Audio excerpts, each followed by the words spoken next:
Hi, I'm Dwayne Brown. Tonight on KPBS Evening Edition, another state report reports a measles case connected to the outbreak at Disneyland. And doctors have advice for parents whose children are too young to get vaccinated. And I'm Peggy Pico. Former Navy SEAL Chris Beck, now Kristen Beck, joins us for a conversation about her pursuit of life and liberty as a transgender woman and her role in this documentary film, Lady Valor.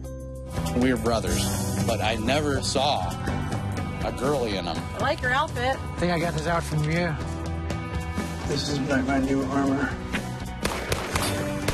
I'm here for any team or team girl. And we'll have a preview of a show that's burning up the stage. KPBS Evening Edition starts right now.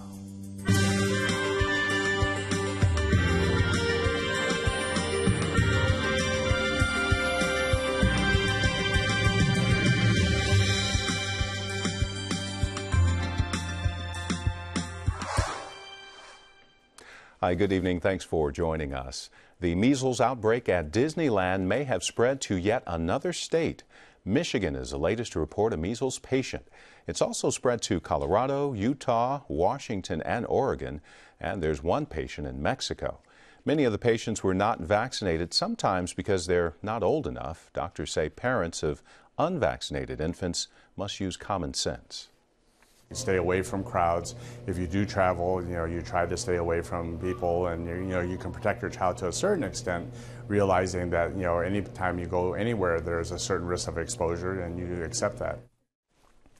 California is one of 20 states allowing personal belief exemptions for vaccines, but the health department says fewer parents are asking for them. About 1,500 people fanned out today across San Diego County for an annual count of the region's homeless. It will be a few months, however, before we see all the data collected. Now, the information is used for calculating federal grant money to help get people off the streets and into housing. Last year, more than 8,200 people were counted. San Diego's unemployment rate dropped to its lowest level in 8 years last month. It was 5.2% in December, more than a point down from a year ago. This chart shows the December numbers only going back to 2007. San Diego's unemployment rate was a bit lower than the national rate of 5.6%. Statewide, unemployment is at 7%.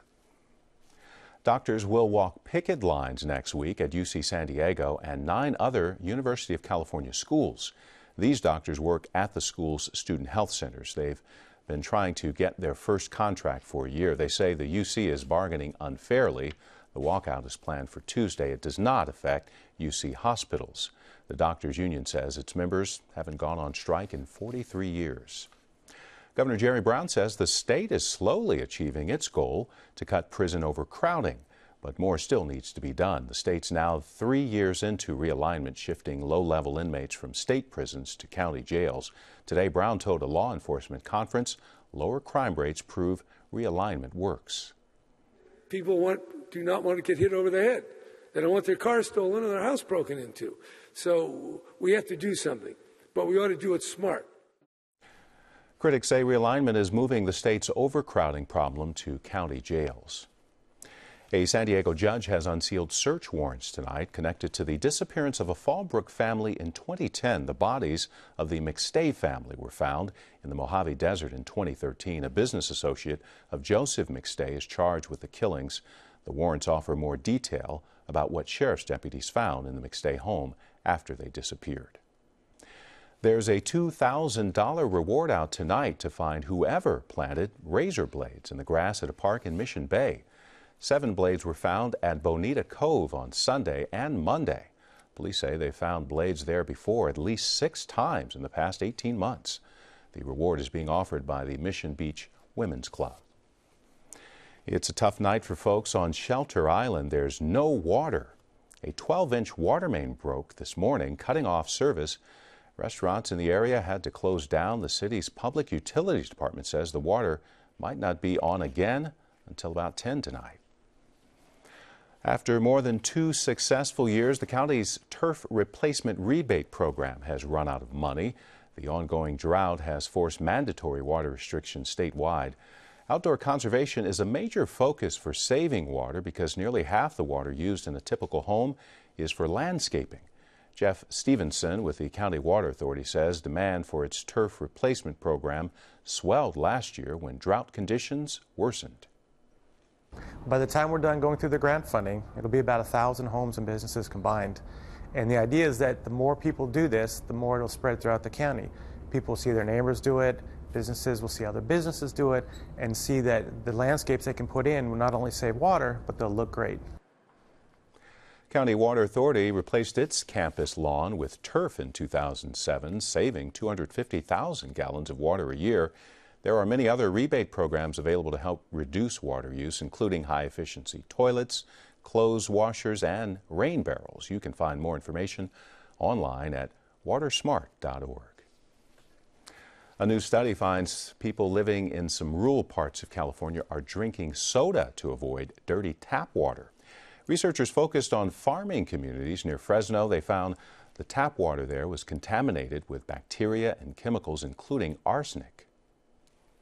They told us that the water came out looking like coffee, like smelling bad, smelled like chlorine. So that's what they experienced in that in a small sample that we interviewed. They said that none of them were drinking it directly from the tap, that they were all buying bottled water for that reason.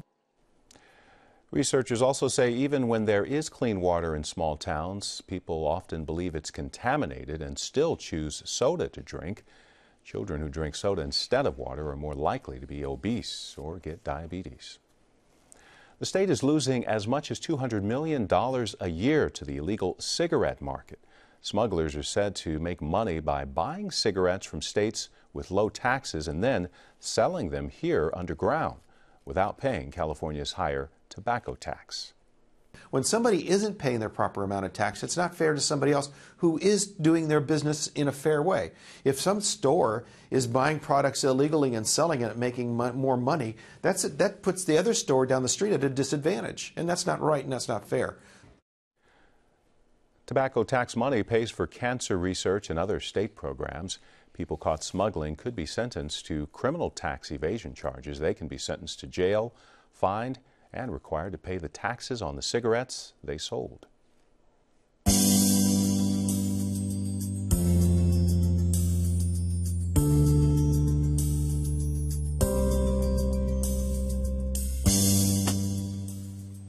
USS Peleliu will retire to Hawaii in a couple of months. The amphibious assault ship has been based in San Diego. It will be decommissioned in March and then sent to the interactive fleet in Pearl Harbor right now to another, or rather right next to another former San Diego-based ship, USS Tarawa. A San Diego professor is out with a new book on the impact of U.S. drone strikes overseas. Amita Sharma has more. The United States' use of drones to kill suspected terrorists in countries like Yemen and Pakistan has also resulted in the deaths of hundreds of civilians. Thomas Jefferson Law School professor Marjorie Cohn has completed the book Drones and Targeted Killings, which examines the legal and moral questions surrounding drones. She joins me now. What do Americans need to know about the use of drones in these targeted terrorist killings? They need to know that the use of drones has killed more people than died on 9/11, that it's illegal to be using these drones off the battlefield, that it's immoral when this surveillance craft hovers for hours and days before it decides who to target, and it's ineffective. It creates more terrorists who want to do harm to the United States. When they see their loved ones being killed, they resent us. And the overwhelming majority of people killed with these drones, and it's been about 3,500 people killed on Obama's watch, are not high-level Al-Qaeda and Taliban leaders. Less than 2% less than 2% of the drone attacks have killed these high-level leaders. So they really are not doing what we're told they're doing. And if Americans saw the result of these drone attacks, if they saw a child whose limbs were scattered around, whose head was on the ground from these drone attacks, I think that they would be very, very disturbed, the same way that we're justifiably disturbed when we hear about the beheading of American journalists by ISIS. So why do you think the use of these drones hasn't prompted more public scrutiny? Well, first of all, the images of the victims of drones and their stories don't penetrate the national discourse. One of the things that our government learned during Vietnam is that when you show Americans the result of our bombs and how innocent people have been killed, Americans get very upset. And this led to the anti-war movement, helped the anti-war movement succeed ultimately.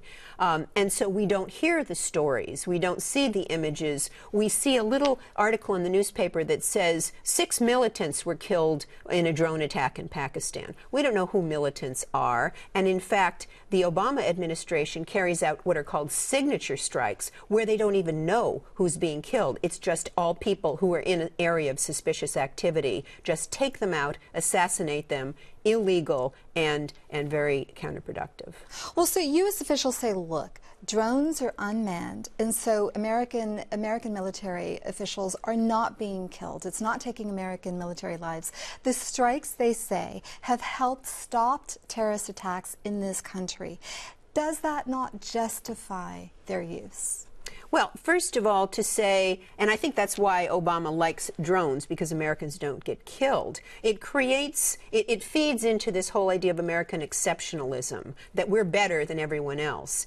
There was a big ruckus when we found out that there was a white paper that was leaked from the Department of Justice that said that U.S. citizens could be targeted. And then people were upset. Not so much when we heard about other people being killed. So why is there a gap between those two? Between those two perceptions, that there is concern, there is outrage if American lives are going to be taken through drones, but not if foreign lives are going to be taken. Right, because the president and our officials say America is exceptional. And this is what prompted Archbishop Desmond Tutu to write a letter to the New York Times saying, do you mean to say that our lives are not as valuable as American lives? And that's why I invited him, Archbishop Tutu, to write the foreword to this book. And he expands on that notion in his piece in the book. But the government also says that, look, Al-Qaeda and its allies are to blame. They are hiding among civilians. They're using them as cover while they plan their attacks. Is there another way for the U.S. government to go after these terrorists? Absolutely, and that is a complete reanalysis of U.S. foreign policy, where we illegally invade other countries, kill their people, torture their people, indefinitely detain their people, and occupy their lands. And until we have a complete reevaluation and change in our foreign policy, there are people who will want to do us harm and who will do us harm. But just using drones as band-aids when 98% of the people that they kill are not high-level Al-Qaeda and Taliban leaders is not the answer. It actually makes us more vulnerable to terrorism, not less. I want to switch to their domestic use. As you know, the FBI uses drones for domestic surveillance. Law enforcement in general is beginning to expand their use, as well as commercial outlets. What are the perils of this? Well, there are privacy concerns, of course, that are obvious. People, their intimate activities being surveilled with these drones. Very small, they can scoot in to the doorway, and the privacy concerns. There are also concerns about racial profiling. There are concerns about using them to suppress dissent. There are safety concerns when drones have near misses with aircraft. This happened recently in New York, and they have been subject to no regulation at all. Congress has passed the FAA Modernization Act of 2014 or 2012 rather, and that says that by September of this year they have to have regulations in place for the commercial use of drones. That will be very, very difficult to accomplish. We've got to close it there. Professor Cohn, thanks so much for coming on the program. Thank you, Amitha. I appreciate it. The plan to bury San Onofre's nuclear waste along the coast is stirring up trouble. What 4 things drive San Diego businesses crazy? And San Diego's police chief has a ways to go in restoring trust in her department. I'm Mark Sauer. Join us for the Roundtable tonight at 8:30 here on KPBS. San Diego's airport set new records in 2014. Nearly 19 million passengers passed through its gates last year, the highest number since before the recession. There were also more international passengers. Airport Authority credits increases in nonstop flights, new routes, and improvements to the airport as well as the economy. Governor Jerry Brown is pushing to give California more toll lanes. He's backing legislation to make it easier for local agencies to approve them. They can also convert existing carpool lanes into toll roads. The idea is already in use in San Diego County. The money would go toward renovating state roads and highways. It's really important to preserve that system because we've got to maintain a safe system. We want people to feel it's reliable, and so you have to make investments in the system. Their useful life is generally a 50 to 75 year horizon, and when you invest to continue, preserving that system, it could be longer. But we have to make necessary investments. Some of the roads in the state highway system are more than 60 years old and are near the end of their lifespan. It's only been 23 days since the California Tower reopened at Balboa Park, and more than 2,600 people have made the climb to the top. The tower reopened for the centennial celebration at the park. We've got more of this video of climbing the California Tower online at kpbs.org. It's all part of our year-long celebration of Balboa Park, the heart of San Diego. A former Navy SEAL talks with Peggy Pico tonight about her transgender transformation and her role in the documentary film Lady Valor. The documentary Lady Valor is an intimate look into Kristen Beck's journey to live as a transgender woman. Here's a preview. It was a shock. I had no clue. We were brothers, but I never saw a girly in them. I like your outfit. I think I got this out from you. This is my new armor. I'm here for any teen guy or teen girl. The film airs tonight in the Human Rights Watch Film Festival at the Museum of Photographic Arts in Balboa Park. Joining me with what this film means to her and why it's in the festival is my guest, Kristen Beck. And thank you, Kristen, for joining us. Thank you. Now, you've said that in some ways your transgender experience is more physically rigorous than anything you've ever done, including being a Navy SEAL. How so? I would actually say it's not really a transgender experience. This is a human experience. I'm a human being, and this is my experience. And I think that we all go through it. Mine might be a little tougher than a lot of people see, and it is a little bit more difficult, but it's a human experience, and we just don't really give each other that benefit of the doubt sometimes, and that's what makes the difficulties.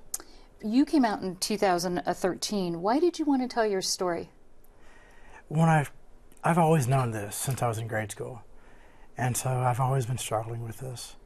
And when I finally retired from the military, I started looking at the transgender community, the LGBT community in general, and there's just so many suicides, there's so much anguish, there's so much pain, that for me to tell some of the story, to maybe let some of the younger generation understand that they're not alone, that there are a lot of people out there like you, that they should try to find some peace in their own lives. So I had to tell my story, maybe to let them join along with that journey and understand they're not alone. So that I had to tell the story. Now, you tell this story in your film, Lady Valor. There's this amazing, touching scene with a room full of transgender military veterans, women, yes. Transgender women who were military veterans. Were you surprised to find out how many other women were like you? Totally surprised. Oh my gosh. I think it's surprising to everyone to understand the immensity of people in our society that just are not fitting the Barbie or the Conan. We're not Barbies and we're not Conans. We're everything in between. And to finally see that and to be in a room full of people like myself, it was enlightening. It was amazing. The term transgender was used for the first time during the State of the Union address this week by President Obama. Let's listen to what he said. It's why we defend free speech and advocate for political prisoners and condemn the persecution of women or religious minorities or people who are lesbian, gay, bisexual, or transgender. We do these things not only because they are the right thing to do, but because ultimately they will make us safer. Now, there's also a popular award-winning show, pretty moving on that. Yes. I'm going to start crying. The president was amazing in that address. It really was something else. It did. Did it surprise you? It was very surprising. I've been in the White House a few times, and I've spoken to a lot of folks, and just that he's actually he's doing what JFK did, but like times 10. This is really the end of the civil rights movement. This is the capstone. We are We are equal. Let me ask you more about that, because there's a popular award-winning TV show, Transparent, and your film is, of course, being shown as part of the Human Rights Film Festival here in San Diego and elsewhere. How does this visibility impact people who are transgender? It's immensely positive, but at the same time, we still do have a lot of negatives, because all the information is out there. There's a lot of people that take it for granted, and they just start, going about their lives, without the protections or without, really watching themselves. Because a lot of society still does not understand it. There's still a lot of people out there that definitely do not appreciate it. They're at the point of hate. There's a lot of violence. You have to protect yourself. So don't take it for granted that because the president mentioned something in his State of the Union that we are all equal. We're not equal yet. We're still working on that. You can change the laws, but you can't change perception. We're still working on that perception. In your film, you were starting over. So what are you doing now? I'm still consulting. I'm doing some gun training. I'm doing some like the martial arts stuff. And like I said, I mean, it's an empowerment. Women are strong, and we are empowered, and we all are. But you still have to be aware. You still have to, understand that there are dangers in the society. And so I try to prepare people, for the bad times.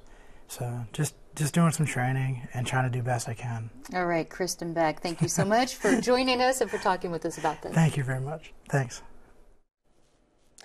Here are 3 words most folks wouldn't put together: fire, circus, and dance. KPBS arts reporter Beth Accomando shows us where they're all coming together.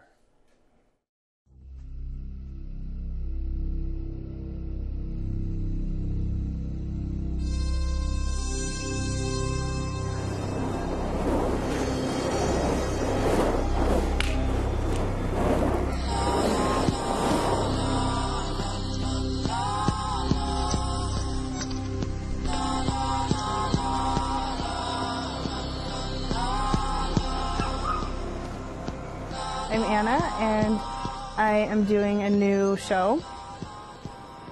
It's really easy to do something you've already seen. It's more of a challenge and more interesting to obviously think about it in a different way and tweak it and make it yours. I'm more geared towards like the occult side of things and obviously setting things on fire. The name of it is Coven. It's about witchcraft, obviously, but it's also about the elements. At first I wanted to do a thing that had to do with like the Salem witch trials, but then I couldn't really put a storyline together for that, so I just decided that it would be one giant circle casting, because people are afraid of this, and they shouldn't be, because it's kind of the same as like being afraid to go to church. So it's kind of like you're coming into my church a little bit. Everything is going to have fire elements to it. We have an aerial hoop act with wicks on it, so it's on fire. We have fire fans, fire feet with contortion, something called a fire bug, which is like, it looks like a levitating fireball, but in the day it looks like a metal yo-yo. Basically a whole lot of fire. Oh, I love fire. Fire, it's something that people are afraid of. So I know that intrigues people, but to me, it keeps me warm. It's kind of like it's a snake. It's kind of got a mind of its own. I mean, it can bite you just as a snake could. You can get yourself burned if you're not careful. So it's kind of another creature of its own. So I like to just, it's another, something different and keeps me on my toes. So this will be the first time I'll be performing with fire. I'm very excited with it. I've practiced quite a bit with it, so I've rehearsed it, never performed it. I'm also going to be doing a little fire, which is new to me, but I've always wanted to try it, so I'm excited about that. It adds another, of course, dangerousness, which is always kind of interesting, I think, for an audience member to watch. This is something that is going to be completely different with a flavor of Anna and her mind. You get to see into this awesome person's mind, which is something that not a lot of people will ever get to see. I'm Russian, so you know what that means. I did gymnastics and dance, and I was too tall for gymnastics, so basically all the things that I really liked doing, I was not the right size or shape or fit for it, so instead of quitting, I decided to make it fit me. Anna is such a creative and talented artist. It's always fascinating to watch her work. So it's a lot of upper body strength, obviously. A lot of core flexibility is really helpful. This is a lyra, or an aerial hoop, and it's not very comfortable at first, but if you keep doing it, you will kill the nerves on your body, and then it becomes comfortable. Mainly come, watch magic, watch fire, watch lovely snakes, and it'll be something that you will never see ever again, so come.